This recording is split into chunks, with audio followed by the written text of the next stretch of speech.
bands that I do play here on the show are truly the real independent bands. I mean, honestly, if your song is on Guitar Hero, you're headlining the Warfield, and every college kid is listening to you, you're not independent. Well, I also don't think their head could fit in the door. If you're out there, you know, if you're pressing it, if you're pressing your CDs, if you're handling your own booking, if you're doing everything that you guys do, you know, that's truly independent music, because that is something that is being produced independently by yourself. And that's what we're doing. This band's all about ourselves, you know. Oh, yeah. We have to thank Jack. I want to thank Jack here at because in the past few years, Right. we've been actually. He has a little studio downstairs in his house in the Excelsior. We don't want to specify the address, just in case. But when we actually practice. We actually practice and do some recording, because we have some recording equipment, and it's all been, you know, it's all homemade, really, you know. Right. And but it's cool because we can really, you know, mix our own, you know, our own music and make sure that that's what we like, and you know, it sounds the way we want. Exactly. As you just said, if you go with somebody else that's managing for you the sound and everything, it's been taken off your hands. Exactly. And it's not you anymore, man. It's some manager out there that tells you what the crowd please, and you know, and that's like you have to be a crowd pleaser, and you don't do what you like. Yeah, and you know, especially today with I'm going to go out on a limb and say here that a lot of these artists that do play today they're manufactured. They're completely manufactured. I mean, like take for example Taylor Swift. Yeah, she's a talented musician, Sure. but you know, the only reason why anyone knows about her is because of American Idol. Well, yeah, exactly. It's all about again. You're totally right. You're targeting the point, and it's all about this big manager. Oh, I saw this chick. She is gorgeous. She has a great voice. Because you know, I have to say, you know, she has a good voice or whatever. It's and marketing. But it's a marketing thing. You know, Exactly. That's exactly. it. That's it. You know. A lot of people will go ahead and listen to what they're told to listen to. And totally agree with that. You know, and I'm afraid that hopefully I'm not going to offend anybody, and please. Too late. Too late, guys. But you know, you out there, you gotta listen. You gotta really listen to what you're listening to. Exactly. Because it's not what you think it is. I mean, it's being pushed to you. It's been like the same record played with this famous radio waves, and there's someone, you know, there's someone behind it, the whole thing, and Yes. you listen to something that someone is telling you to listen to. Basically, that's what it is. It sounds a little complicated, but it's not actually. And we are very independent, man. There is nobody behind us. We just like, oh man, we are a really live band, you know. We're just like homemade boys here. And, believe In the garage. in the garage, we are the real garage band, man. Right. Here we I are. wound my own strings up this morning.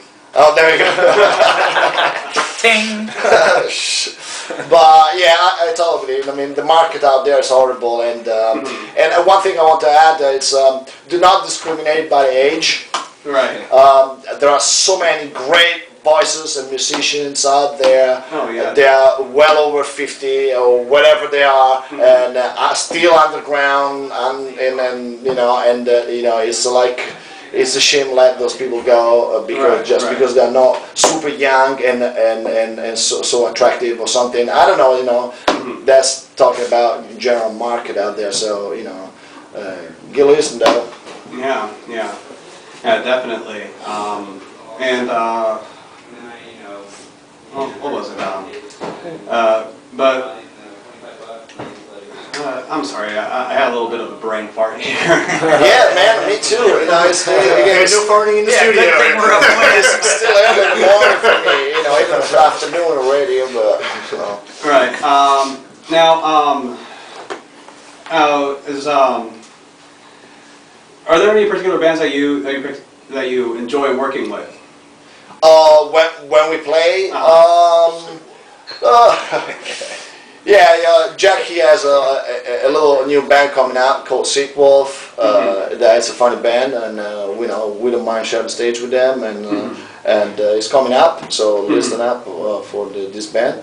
Oh. And and I don't know, I normally I don't have preferred bands. I'm the guy that go along with everybody. Right. I swear it. And who knows me, they know. I'm fine to play with any top pro. I don't feel intimidated because I play first to have fun. I think we play first to have fun ourselves. Sweat and then have a good laugh. That's the Drink first tickets. drink. We did to get to open up to the Hansons. No, we didn't open up for Hansons. Come on, they're dead. Actually, they doing anything now? No, Dead they're not. Hensons. There, well, whatever. I know, sorry. I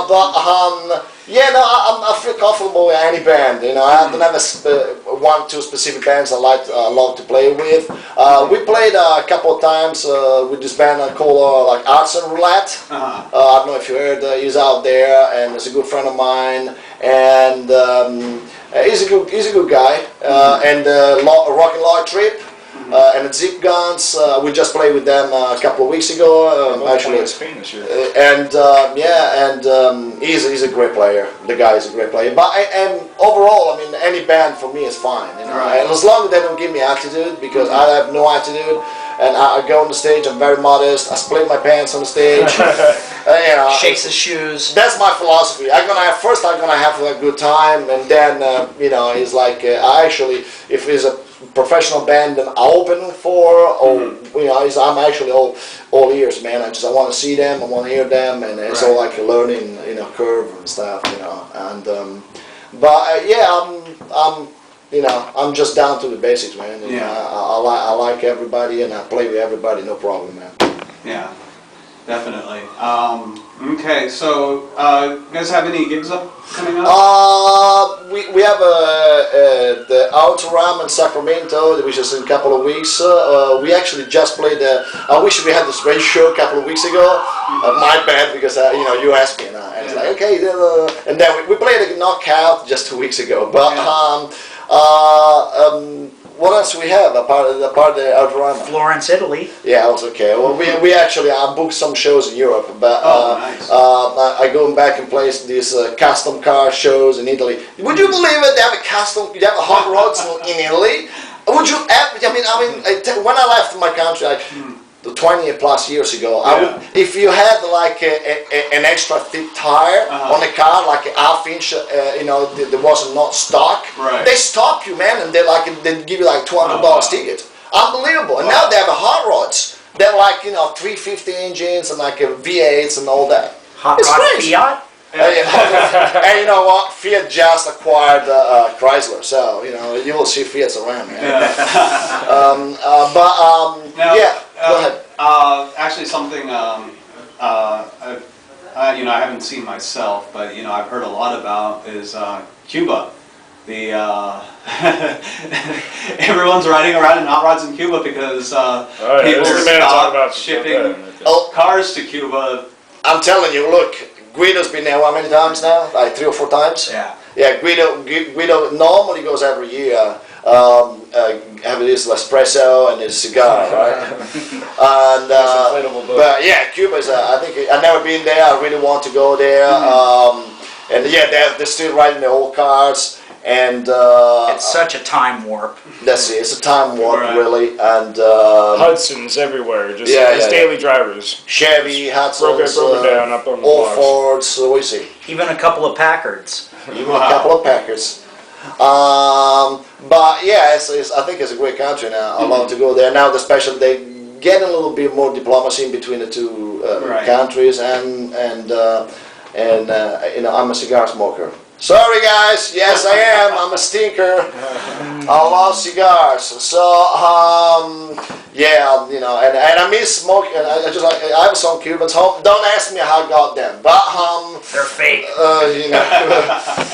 no.